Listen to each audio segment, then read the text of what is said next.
Alrighty, fanboys and fangirls, on today's episode of Technoid, it looks like the iPhone 14 is shaping out to be the big redesign because we are now hearing again. We heard from Ming-Chi Kuo, now we're hearing from Mark Gurman that this iPhone 14 is truly the one that is going to be unlike any iPhone that Apple has made in the last few years, and I'm going to discuss to you why this might actually be really true because now we're hearing it from everybody.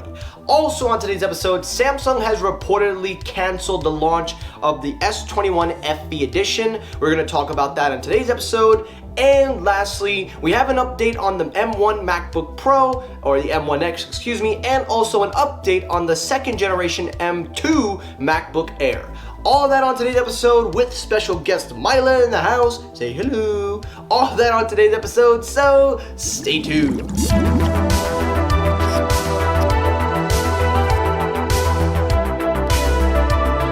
Now, full disclosure, my dog, yes, I have a new dog. She's gonna be in this video from time to time. Starting mostly, I'm gonna be with her down when I film. So you guys will see her from time to time. So hashtag Myla in the house. Let's get that going.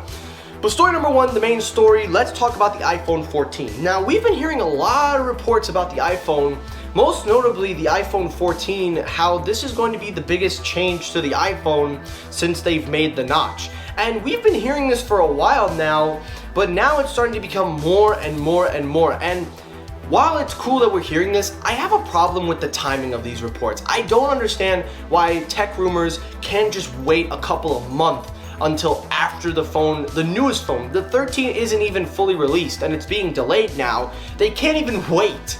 But regardless of that, the iPhone 14 is positioned to be the biggest redesign for the iPhone. According to Mark Gurman, he says that the Apple engineer team is reportedly working on something that we have never seen before from the iPhone, and the report states that we are going to see a notchless iPhone, but we're going to see an iPhone that we have never ever seen from Apple. Now, this is again in line with Ming-Chi Kuo, as Ming-Chi Kuo has come out and said in the past that yes, we are going to see a redesigned iPhone. However, though, a lot of YouTubers are saying that they wouldn't do that as it wouldn't be Apple-like of them, that their engineering team would have to reduce the notch even more, and all that other stuff. Well, if you look at my previous episode, if you watch my last episode of Technoid, I discussed what Apple could do to make the notchless iPhone. The first thing that they can do is simple.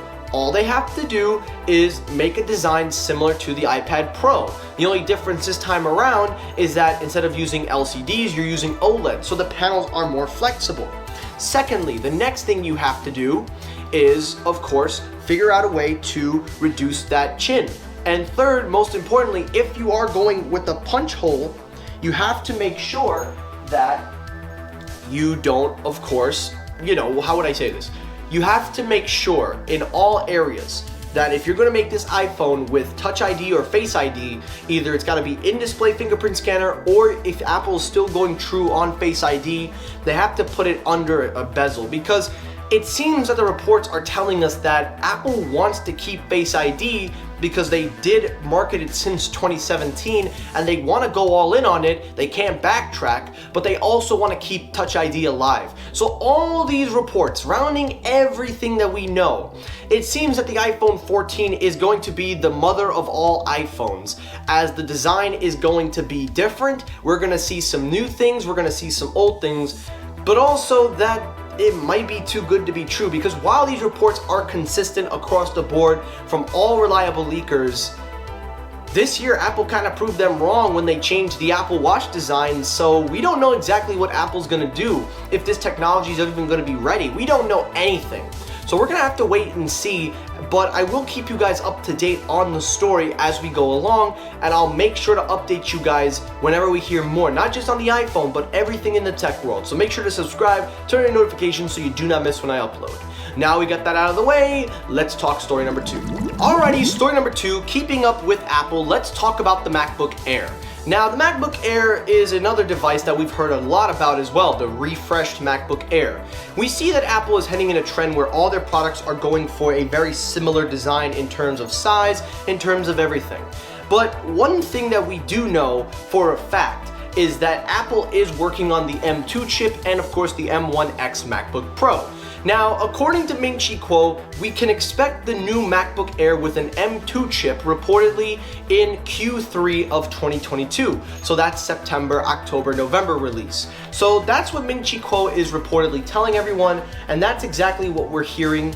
Now, on the flip side, with regards to the MacBook Pro, he claims that it is going to be very limited on launch due to the chip shortage post-COVID and people just not working right now and not many manufacturers able to supply. So we're gonna have to wait a little while for those MacBooks, but he definitely says you can expect, of course, the M2 MacBook Air with that redesign in a more, how would I say, like a MacBook Pro-like design, but making it more square. It seems like Apple's heading back to the old designs. Now, overall, on this rumor, I do believe Kuo with the chip shortage, as we've seen that has been a big factor in the tech world, but outside of the tech world as well, the manufacturing process, everything. We also seen that also with the Apple Watch Series 7, as there are delays in that watch due to the fact that they can't even get most of these watches ready in time for shipment. And then you look at also the iPhones, now they're being delayed. So chip shortage is still in effect, and I do believe it's gonna be a while before we even get there. But on the flip side, talking about the MacBook Air, that's something that is very interesting, that Apple's gonna put the M2 chip, because that makes total sense. You don't put the X processor in there. Instead, what you do is, watch out, Mila. What you do is you make sure that the chip is powerful enough, but not too powerful to overperform your X series chip, which makes total sense. So rounding up the MacBooks, it seems we are still on track for the M1X. We're gonna see that in November. But also, we are rumored to now also get the new MacBook Air at the end of next year. So let me hear your thoughts down below. What do you think of that? And last story, the final story, and then we're out of here, guys. Let's talk Samsung. Now, Samsung has been reportedly waiting to do an October Unpacked event. There were so many promotions, things they were talking about, and it was in regards to the S21 Fan Edition. The Fan Edition is reportedly still in the works. However, the event has been canceled because, again, chip shortage intact. According to many outlets, Samsung has delayed the launch of the Fan Edition and have focused their attentions on the S21 phones. The reason is, two reasons. Number one, besides chip shortage, the second reason is that the S21s have started to pick up momentum in terms of money value in what they have been able to gather in revenue. So they're going to focus their attentions on that, and then they will delay the F20 Fan Edition 21 version, and then we'll see that one when the time comes. Now, this is kind of a good move and a bad move. A good move because on the one hand, it gives Samsung more chance to sell and push their last minute deals on the S21. However, it's a negative because, she likes to lick a lot.